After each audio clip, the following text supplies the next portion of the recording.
கர்வம் கொண்ட சிங்கம். யார் பலசாலியா இருக்காங்களோ அவங்க பலவீனமானவங்களை ஆண்டுகிட்டு தான் வர்றாங்க. இதுதான் பல யுகங்களா நடந்துகிட்டு வருது. அவங்கள கால்ல போட்டு மிதிக்கணும்னு அவங்க ஆசைப்படுறாங்க. ஆனா சில சமயம் அவங்க கொடுமைகளை தாங்க முடியாம பலசாலியா இல்லாதவங்க கூட அவங்களுக்கு பாடம் கத்து கொடுக்க முடியும். இன்னைக்கு நம்ம பார்க்க போற கதையும் கிட்டத்தட்ட அதே மாதிரி தான். ஒரு காட்டுல எல்லாரும் அமைதியா வாழ்ந்துகிட்டு இருந்தாங்க. அந்த காட்டுக்குள்ள திடீர்னு பயங்கரமான ஒரு சிங்கம் வந்துச்சு. அதுக்கு எப்பெல்லாம் வாய்ப்பு கிடைக்குதோ அப்ப யார பலி வாங்கணும்னு நினைச்சதோ அவங்கள வேட்டையாட தொடங்குச்சு.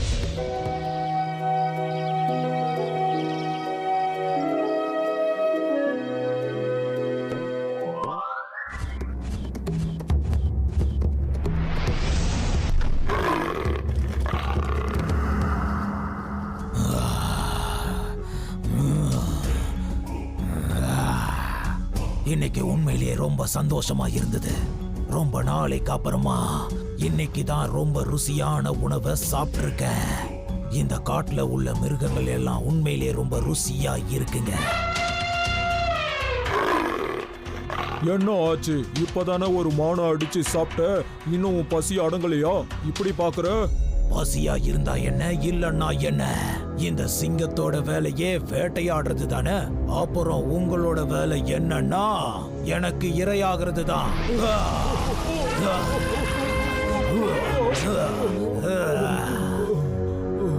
இப்பதான் எனக்கு நிம்மதியா இருக்கு. இனிமே நீ எப்பெல்லாம் என்ன பாக்குறியோ இப்படிதான் குனிஞ்சு என் முன்னாடி நிக்கணும், சரியா? ஜாக்கிரதை. அங்க தன்னோட கம்பீரத்தையும் ராகியத்தையும் நிலைநாட்டினதுக்கு அப்புறம் அந்த சிங்கம் தண்ணீர் குடிக்கிறதுக்காக குளத்துக்கிட்ட வரும்போது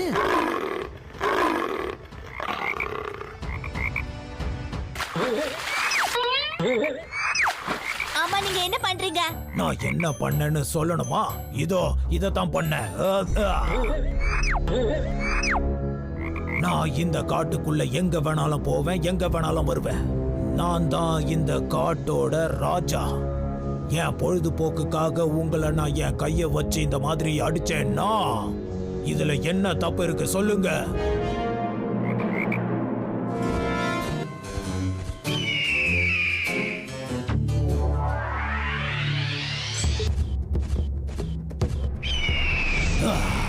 நீங்க இப்ப என்ன பண்றீங்க மகாராஜா? விளையாடிக்கிட்டு இருக்க. உங்களோட விளையாட்டால இவன் உடம்புல இருந்து எவ்வளவு ரத்தம் வந்திருக்கு பாருங்களேன். பாவம். என்னத்த நான் பாக்குறது? உடம்புல ரத்தம் ஓடுறது வெளியே வர்றதுக்காக தான். இதுக்கு மேல பேசுனீங்க அப்புறம் உங்க உடம்புல இருந்து ரத்தத்தை வெளியே எடுத்துருவேன். நான் யாருன்னு தெரியும்ல. நான் தான் இந்த காட்டோட அரசன். என்னோட பொழுதுபோக்குக்காக நீங்க எல்லாரும் கொஞ்சம் ரத்தம் சிந்துனா என்ன தப்பு சொல்லு? இல்லனா மொத்த ரத்தத்தையும் எடுத்துருவேன். எடுத்துட்டுமா? இல்ல இல்ல இல்ல மகாராஜா, அவன் பேசுறத பெருசா எடுத்துக்காதீங்க. அவன் ஒரு அப்பாவி, ஒண்ணும் புரியாதவன். இப்போ உங்களுக்கு புரிஞ்சிருக்கும்னு நினைக்கிறேன். அந்த சிங்கம் யாரை எல்லாம் பாக்குதோ அப்பெல்லாம் ஒரு பிரச்சனை பண்ணிக்கிட்டே இருந்தது. அந்த சிங்கத்தோட நடவடிக்கை மொத்த காட்டுல இருந்த மிருகங்களுக்கு ஒரு பிரச்சனையாவே இருந்தது. தண்ணி குடிக்கிறதுக்காக யானை குளத்துக்கிட்ட போகும்போது சிங்கத்தோட அட்டூழியத்தை தவளை சொல்லுச்சு. உடனே யானை ராஜா எல்லாரையும் மீட்டிங்க்கு கூப்பிட்டுச்சு. அந்த மீட்டிங்ல எல்லாரும் கலந்து யோசிச்சதுக்கு அப்புறம் தவளை தான் கடைசியா ஒரு யோசனைய சொல்லுச்சு. இங்க பாருங்க, சிங்கத்துக்கு ரொம்ப பிடிச்சது மான் தான். நம்ம கூட மான் இருக்கு. வானத்துல கழுகுகள் சுத்தும் போது அந்த நேரத்துல சிங்கம் வந்துடும். ஏன்னா கழுகுங்க டெட் பாடி இருக்கிற இடத்துல தான் சுத்தும்னு சிங்கத்துக்கு நல்லா தெரியும். அதே மாதிரி எங்க தவளைகளோட சத்தமும் தெரிஞ்சதும் எல்லாரும் என்ன தெரிஞ்சுப்பாங்கன்னா பக்கத்துல குளம் இருக்குன்னு எல்லாருமே தெரிஞ்சுப்பாங்க. நாங்க எப்பவுமே குளத்துக்கார பக்கத்துல தான் தங்கி இருப்போம். இங்க பாருங்க இரணன்னா, அதிராஜனா, நீங்க இறந்த மாதிரி நடிங்க. அப்ப அந்த கழுகுங்க உங்களை சுத்துவாங்க. அத பார்த்த உடனே சிங்கம் உங்களை நோக்கி வரும். வந்து மானை சாப்பிட முயற்சி பண்ணும்போது நீங்க உங்க தும்பிக்கையால அதோட கண்ணுல மிளகா பொடிய தூவிடுங்க. கண்ணுல மிளகாத்தூள் பட்ட உடனே அதுக்கு கண்ணு எரிய ஆரம்பிச்சிடும். அப்ப அதுக்கு கண்ணும் தெரியாது. அப்போ அது தண்ணி தண்ணின்னு சொல்லி கத்த ஆரம்பிச்சுட்டே ஓடிடும். அந்த சமயத்துல நாங்க எல்லா தவளைகளும் ஒன்னா சேர்ந்து கத்த ஆரம்பிச்சிடுவோம். எங்க சத்தத்தை கேட்டு அங்கதான் தண்ணி இருக்குன்னு சிங்கம் நினைச்சிடும். கண்ணெரிச்சல் தாங்காம அது எங்க சத்தம் இருக்கிற இடத்துக்கு ஓடி வரும். ஆனா நாங்க குளத்துக்கிட்ட இருக்க மாட்டோம். ஒரு புதக்குழியோட கரை கிட்ட நாங்க எல்லாருமே இருப்போம். கண்ணு தெரியாததுனால அது முன்னோக்கி வரும்போது சிங்கம் புதக்குழிக்குள்ள அப்படியே விழுந்துடும். அப்புறம் நம்ம எல்லா பிரச்சனையுமே சரியாயிடும். கடைசியில தவளை சொன்னபடியே பண்ணாங்க. யானையும் மானும் காட்டோட ஒரு பகுதிக்கு போய் செத்து போன மிருகங்க மாதிரி நடிச்சாங்க. அதுக்கப்புறம் கழுகுகள்லாம் மேல சுத்த ஆரம்பிச்சது. அந்த காட்சியை கொஞ்சம் தூரத்துல இருந்த சிங்கம் பார்த்துச்சு. கழுகுங்க சுத்திக்கிட்டு இருக்கு, அப்போ கண்டிப்பா இறை இருக்குன்னு தானே அர்த்தம்.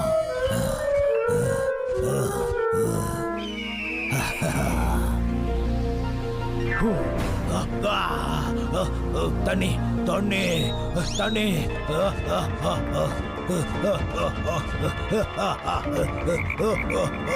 இங்க தவளைங்க கத்துற சத்தம் கேக்குது, அப்போ கண்டிப்பா குளம் இங்க தான் இருக்குது.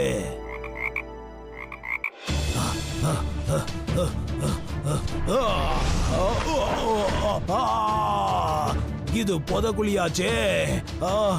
யாராவது என்ன காப்பாத்துங்க, காப்பாத்துங்க, யாராவது காப்பாத்துங்க. என்ன நீங்களா? நாங்க தான். நீ எங்களுக்கு எந்த காரணமும் இல்லாம பிரச்சனை கொடுத்துட்ட. நீ சாகிறதுக்கு முன்னாடி எதுக்காக சாகறன்னு தெரிஞ்சுக்க வேண்டாமா? அதுக்காக தான் நாங்க வந்தோம். இல்ல வேண்டாம் வேண்டாம், எனக்கு சாகிறதுல விருப்பமே இல்ல. என்ன தயவு செஞ்சு காப்பாத்துங்க. எல்லாரும் என்ன தயவு செஞ்சு மன்னிச்சிருங்க. நான் இந்த காட்டை விட்டுட்டு வேற ஏதாவது காட்டுக்கு ஓடி போயிடுறேன். அதுக்கப்புறம் எந்த காலத்துக்கு உங்களை கஷ்டப்படுத்த இங்க வரவே மாட்டேன். என்ன தயவு செஞ்சு காப்பாத்துங்க, சொல்றதை கேளுங்க, காப்பாத்துங்க. அப்புறம் அந்த சிங்கம் அவ்வளவு தூரம் அழுது கெஞ்சி கேட்டுக்கிட்டதுனால அப்பாவியான மத்த மிருகங்கள்லாம் ஒரு மரத்தோட கொடியை எடுத்து அந்த சிங்கத்துக்கிட்ட போட்டாங்க. சிங்கம் அந்த கொடியை பிடிச்சுக்கிட்ட உடனே யானை தன்னோட தும்பிக்கையால அந்த சிங்கத்தை வெளியில இழுத்தது. உடனே சிங்கமும் உயிர் படைச்சுக்கிச்சு. வெளியில வந்த உடனே அந்த சிங்கம் எல்லார்கிட்டயும் மன்னிப்பு கேட்டுச்சு. என்னை எல்லாரும் மன்னிச்சிருங்க நண்பர்களே. நான் உங்க எல்லாரையும் பலகீனமானவங்கன்னு நினைச்சுக்கிட்டு ரொம்ப கஷ்டப்படுத்திட்டேன். ஆனா இப்போ ஒரு விஷயம் எனக்கு நல்லா புரிஞ்சிருச்சு. எவ்வளவு பெரிய பலசாலியா இருந்தாலும் சரி, அவங்களோட பலத்தை எப்பவும் தப்பான காரியத்துக்கு பயன்படுத்தக்கூடாது.